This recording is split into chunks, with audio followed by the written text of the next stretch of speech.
Physics classes. अभी हम पढ़ने वाले हैं कि समांतर प्लेट संधारित्र की धारिता ज्ञात करना जब प्लेटों के मध्य पराविद्युत पदार्थ अंशतः भरा हो।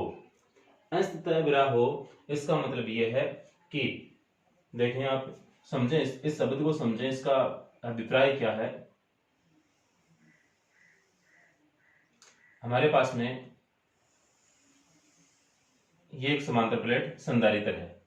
प्रत्येक प्लेट का जो क्षेत्रफल है वो a है। a क्या है?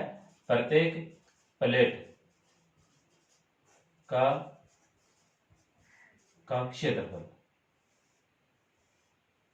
और इन दोनों प्लेटों के बीच की दूरी है वो हम मान लेते हैं d। d यानी कि दोनों प्लेटों के बीच की दूरी, ठीक है। और इसको हम देते हैं प्लस क्यू चार्ज, तो इस पर नेगेटिव क्यू चार्ज। दोनों पे आवेश बराबर होगा, पॉजिटिव। इस प्रकार से इस पे आप वितरित कर दें और इस प्लेट पे आप negative negative negative negative indicate कर दें। और दोनों प्लेटों के बीच की डिस्टेंस वो कितना है? d। ऐसा आपने लिख लिया। अब पराविद्युत पदार्थ इसके मध्य रखा गया है दोनों प्लेटों के बीच में, लेकिन अंशतः रखा गया है। इसका मतलब यह है कि इस प्रकार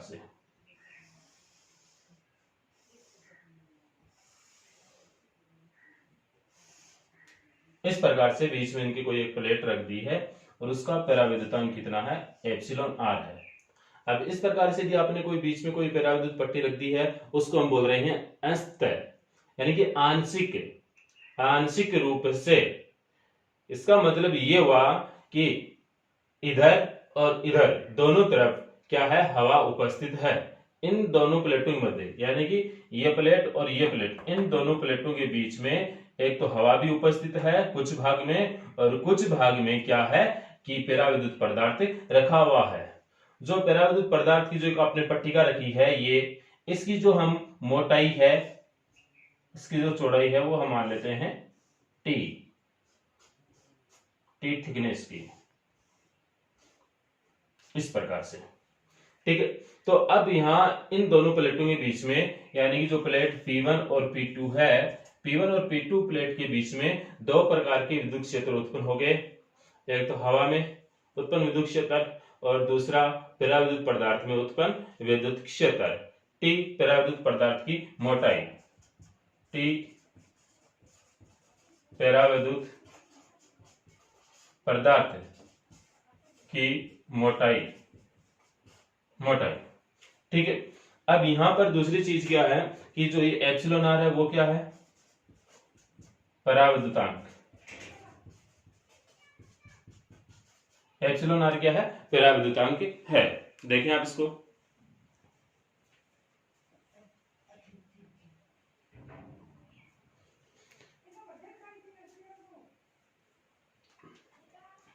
अब देखें, अब वायु में उपस्थित विद्युत क्षेत्र, वायु में उपस्थित विद्युत क्षेत्र, उसको हम मान लेते हैं E1। तो E1 इज इक्वल टू वायु में विद्युत क्षेत्र का फॉर्मूला क्या है? क्या होता है कि Q या सिग्मा अपॉन एप्सिलॉन नॉट, या फिर Q upon A epsilon not.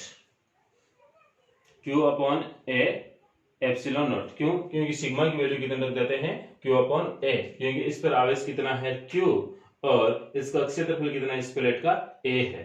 इस प्रकार से इसको रख देते हैं। अब ये जो पराविद्युत पदार्थ है, इसमें उपस्थित विद्युत क्षेत्र लिखें, पराविद्युत पदार्थ में विद्युत क्षेत्र, तो इसको हम मान लेते हैं E2। तो E2 इज इक्वल टू हो गया आपके पास में ये Q upon A epsilon not और एप्सिलॉन R, यानी कि इसका एप्सिलॉन R गुना नीचे, इस प्रकार से, ठीक है। पहले की बात यानी कि प्रत्येक डेरिवेशन में अब तक हम क्या करते हुए आ रहे हैं, एक ही काम करते हुए आ रहे हैं कि सबसे पहले हम ज्ञात क्या करते हैं, सबसे पहले ये रफ कार्य है आपका, सबसे पहले हम E ज्ञात करते हैं, E के बाद में V ज्ञात करते हैं और V के बाद में हम क्या करते हैं, C ज्ञात करते हैं। तो सबसे पहले हमें A चाहिए, फिर V चाहिए और फिर C चाहिए। A का फॉर्मूला ये आपके पास में है सिग्मा अपॉन एप्सिलॉन नॉट, और सिग्मा की वैल्यू मैं डायरेक्ट रख रहा हूं यहाँ पर Q upon A epsilon not. But यहाँ पर दो प्रकार के विद्युत क्षेत्र हैं, तो हमें दो प्रकार के विद्युत क्षेत्र ज्ञात करने पड़ेंगे, A1 और A2। तो ये अपना कुल विद्युत क्षेत्र हो गया। उसके बाद में V विद्युत क्षेत्र ज्ञात कर लिया। इसके बाद में V वाला फॉर्मूला ये है हमारे पास में, V is equal to E गुणा D, V is equal to E गुणा D। और फिर हम क्या लगा देते हैं, ये V का मान इसमें रख देते हैं। सबसे पहले E का मान ज्ञात करते हैं, E का मान ज्ञात करके V वाले फॉर्मूले में रखते हैं, ठीक है। और तीसरी स्टेप क्या है, फिर V का मान ज्ञात करके C वाले फॉर्मूले में रखते हैं, यानी कि Q अपॉन V, ये V का मान इधर रख देते हैं। जो आंसर आता है वो अपना आंसर है। पहले वाले डेरिवेशन में भी ये 3 स्टेप थी और आगे भी यही 3 स्टेप चलेंगे, और इसमें भी क्या है, यही 3 स्टेप है। बस इन 3 स्टेप पर ही पूरा चैप्टर ये आधारित है। तो अब हम देखते हैं, यदि इन दोनों प्लेटों के बीच में P1 और P2 प्लेट के बीच में उत्पन्न विभवांतर, यदि कुल उत्पन्न विभवांतर V है, यदि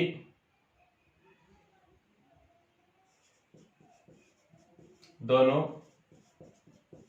प्लेटों के बीच उत्पन्न कुल विभवांतर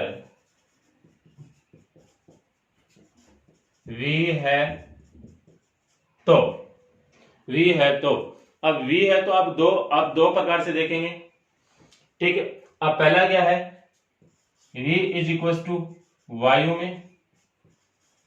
में विभवांतर प्लस परावैद्युत पदार्थ में विभवांतर, ठीक है। यानी कि वायु में विभवांतर कितना है और उसके बाद में परावैद्युत पदार्थ में विभवांतर कितना है, ये दोनों आपको लिखना है, ठीक है। तो विभवांतर का फॉर्मूला क्या होता है, E गुणा D। तो वायु में विद्युत क्षेत्र कितना है, ये E1 इनटू, ठीक है, D, यानी कि D मतलब डिस्टेंस, वह डिस्टेंस जहां जितनी दूरी में वायु उपस्थित है। तो डायग्राम को देखना पड़ेगा, वायु कितनी डिस्टेंस में उपस्थित है, तो एक तो ये और एक ये, इतनी दूरी। तो ये इतनी दूरी क्या है कि इस पूरी दूरी में से ये इतनी दूरी हम गायब कर दें, इस पूरी दूरी में से ये इतनी दूरी गायब कर दें, यानी कि D में से ये T घटा दें, तो क्या बचेगा, ये और ये, यानी वायु कितनी दूरी में उपस्थित है, D माइनस T दूरी में। तो हम D की जगह डिस्टेंस लिखने वाले होते हैं, तो D माइनस T, प्लस का चिन्ह है तो प्लस परावैद्युत पदार्थ में विभवांतर, तो परावैद्युत पदार्थ में विभवांतर वही फॉर्मूला है E गुणा D। तो विद्युत क्षेत्र कितना है, E2, तो इसकी जगह हम क्या लिख देंगे, E2, ये आपका E2 इनटू डिस्टेंस की परावैद्युत पदार्थ कितनी दूरी पर उपस्थित है। तो परावैद्युत पदार्थ कितनी दूरी पर उपस्थित है, T दूरी पर उपस्थित है। तो इसकी जगह हम क्या कर देंगे, D की जगह T मल्टीप्लाई T। फिर हम E1 और E2 का मान रख दें, तो V is equal to E1 का मान क्या है, Q upon A epsilon not, Q upon A epsilon not. समीकरण 1 से E1 का मान रख दिया, Q upon A epsilon not, यहां पे देखें, ठीक है। गुणा में क्या है, ये multiply D minus T plus E2 की वैल्यू पुट करें, तो E2 की वैल्यू ये रही आपके पास में, ये वैल्यू E2 की जगह रख दें, तो क्या है, Q upon A epsilon naught epsilon R, और मल्टीप्लाई में क्या है, T, ठीक है। अब जो कॉमन आ रहा है वो कॉमन ले लीजिए, तो V इज इक्वल टू, दोनों में कॉमन क्या आ रहा है, एक तो Q आ रहा है अपॉन A भी दोनों में आ रहा है और एप्सिलॉन नॉट भी आ रहा है, ये हमने क्या ले लिया, कॉमन। और कॉमन लेने के पश्चात यहां पर क्या बचा, ये लिख दीजिए D माइनस T, ठीक है, प्लस प्लस, और यहां पर क्या बच रहा है, T अपॉन एप्सिलॉन R, नीचे क्या है, एप्सिलॉन आर, ये इतना बच गया। ठीक है, अब v का मान ज्ञात कर लिया। v का मान ज्ञात करने के पश्चात हम किसका मान ज्ञात करते हैं, c का मान ज्ञात करते हैं। परंतु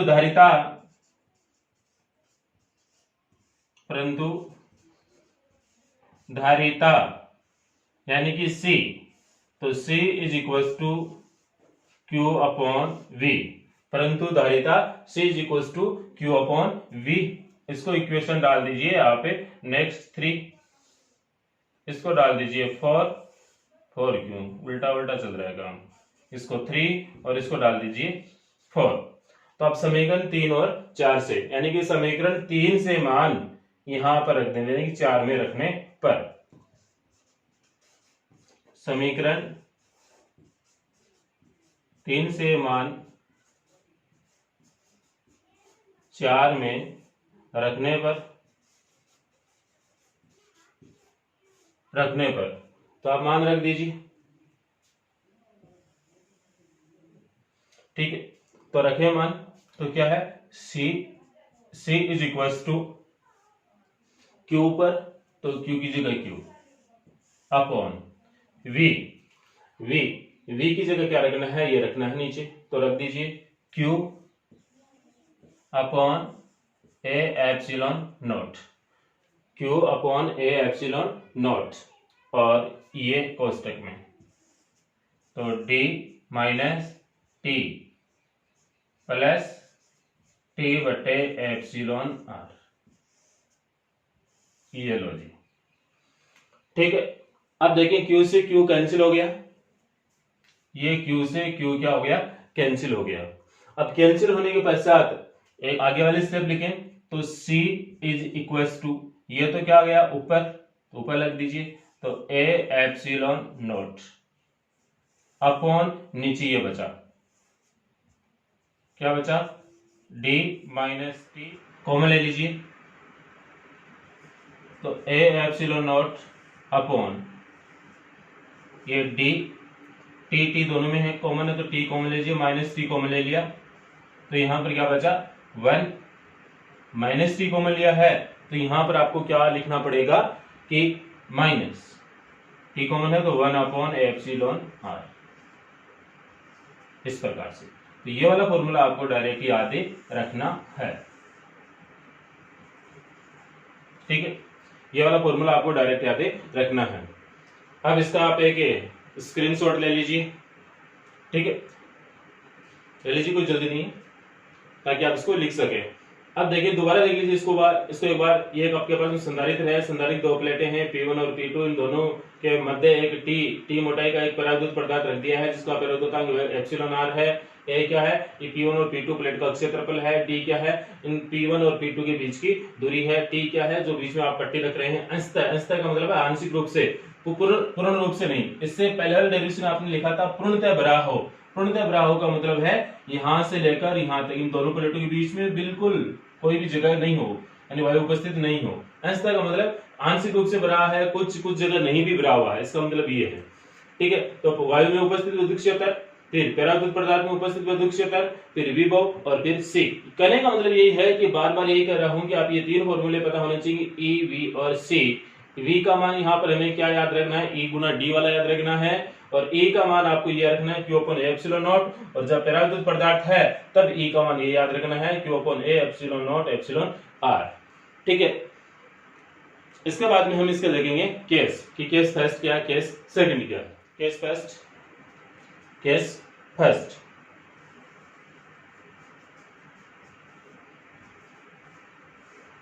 यदि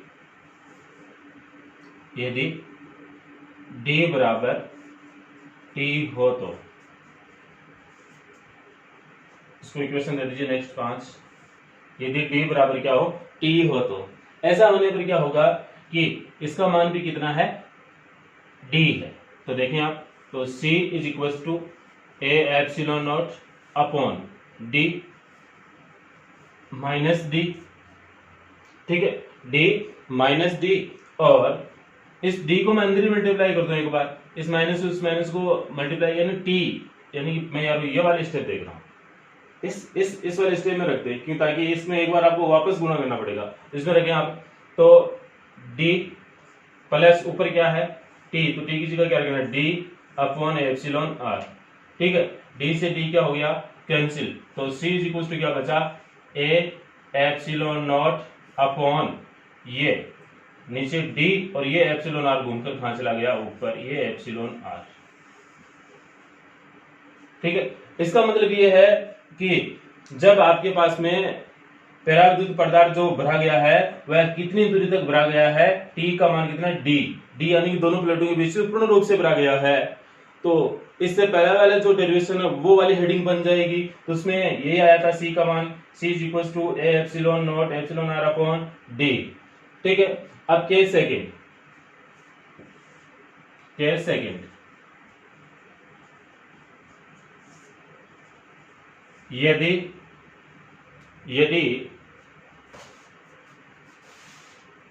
यदि t बराबर 0 हो तो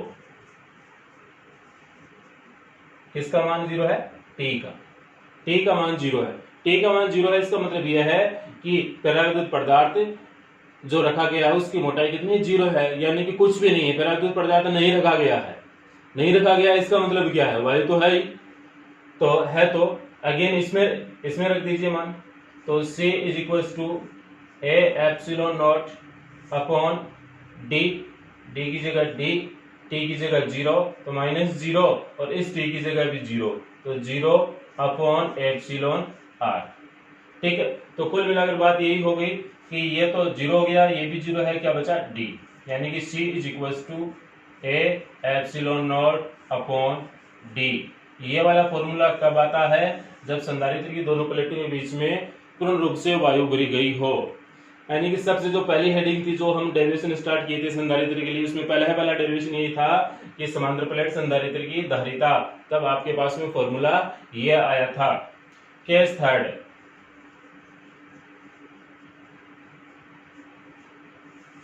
यदि संधारित्र की दोनों प्लेटों के बीच में हम क्या रख दें, धातु रख दें,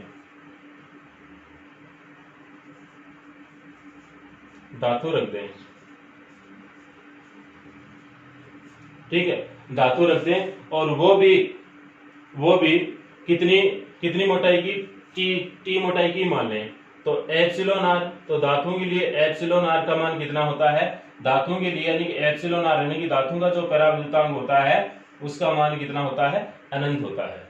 धातुओं के लिए जो पराविद्युतांक होता है उसका मान कितना होता है, अनंत होता है। तो इस वाले फॉर्मूले में देखें आप, तो C इज इक्वल टू ऊपर तो क्या है, A epsilon naught upon D minus t और plus t upon epsilon r का मान कितना हो गया, अनंत, तो टी प्लस एप्सिलॉन आर। ठीक है, तो फॉर्मूला क्या बचा आपके पास में, ये बचा C is equal to A epsilon naught upon D minus T. जो केस होते हैं वो आपको न्यूमेरिकल में सहायता प्रदान करते हैं, न्यूमेरिकल्स ज्ञात करने के लिए आपको आसानी बनाते हैं। ठीक है, पहली बात ये है कि आप ये वाले केस आप दोबारा नोट कर लीजिए, केस फर्स्ट, केस सेकंड और केस थर्ड, यानी कि टी के मान आपको चेंज करके लिखने हैं, और एक जगह आपको किसका मान रखना है, एप्सिलॉन आर का मान रखना है। ठीक है, नोट कर लीजिए इनको भी। दूसरी बात यह है कि अब आपका जो सिलेबस है वो रफ्तार से चल रहा है, तो आप सिलेबस भी खरीद लें ताकि आप बुक से भी पढ़ें, एग्जाम्पल न्यूमेरिकल वगैरह करें, बुक से भी आप एक बार लैंग्वेज पढ़ें। ठीक है, मार्केट में यदि आप नहीं जा पा रहे हैं लॉकडाउन के कारण, तो आप आपके जो परिचित कोई बच्चा है, गांव में है, आपके घर में पड़ोस में कोई भी जो बच्चा, उससे आप बुक ले लें, नोट्स ले लें, उससे आप पढ़ाई स्टार्ट कर दें। ठीक है, और अब हम मिलते हैं नेक्स्ट वीडियो में। बट आपको क्या करना है, वीडियो को लाइक जरूर करना है, शेयर भी करना है और डाउनलोड नहीं करना है। ठीक है, और ज़्यादा से ज़्यादा बच्चों को शेयर जरूर करें, और चैनल को सब्सक्राइब नहीं किया है अभी तक आपने, तो चैनल को सब्सक्राइब भी कर लीजिए। Thank you.